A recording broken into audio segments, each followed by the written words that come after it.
అసలు చేరడం కూడా అయిపోయేది సార్. అసలు మమ్మల్ని ఎవరు పట్టించుకోవట్లేదు. అయిపోయాయి అనుకున్నా నేను. మరి 6 నెలలు 7 నెలలు మనం ఓడిపోయానుగా అయిపోయినాయేమో. సర్లే ఎవరో చేశారు చేపించారేమో అని నేను అనుకున్నా. నాకు ఇందాక ఉదయం ఫోన్ చేసి సారు ఇక సంగతి అవ్వలేదు, మీరే చేపించారు కానీ ఇంకా డోర్లు వేయలేదు అని అంటే అప్పుడు వెంటనే ఆయన వాళ్ళు ఇళ్ళలోకి వెళ్తారు. వర్షాకాలం వచ్చింది కదా, వర్షాకాలం వచ్చింది కదా.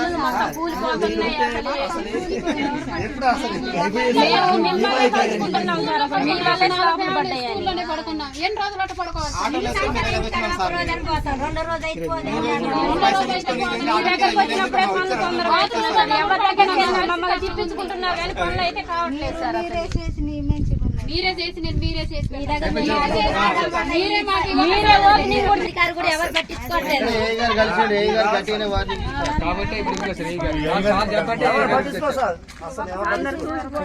నేను ఇప్పుడు ఏ గారికి వచ్చిండు చేస్తానన్నా ఒక 2 రోజులు 5 రోజులు నేను అది మొత్తం ఇల్లు డోర్లు మొత్తం వేపి చేయమని చెప్పిన.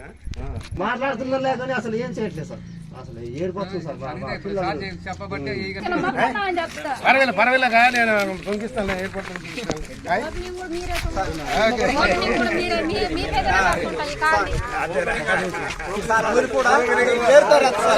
ఈ రోడ్డు కూడా నేనే ఏర్పాటు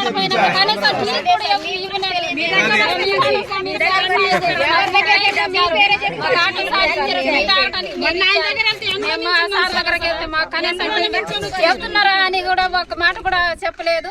అక్కడే లోనే ఉన్నారు. మీరైతే మాకు చాలా సంతోషం అయింది. మీరు మాకు డబ్బులు ఇచ్చారు, టీకి డబ్బులు ఇచ్చారు, టిఫిన్ కూడా ఇచ్చారు. మేము టిఫిన్ కూడా తినేసి ఇంటికి. అందుకనే ఇప్పుడు మీకు అవ్వలేదనేసరికి నాకు అయిపోయినాయి అనుకున్నా.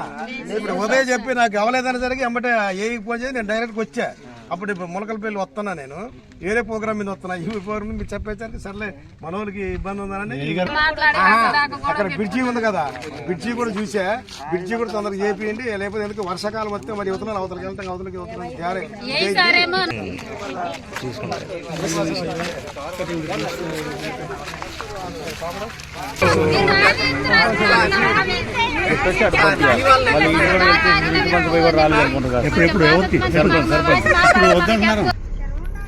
సగమ్మా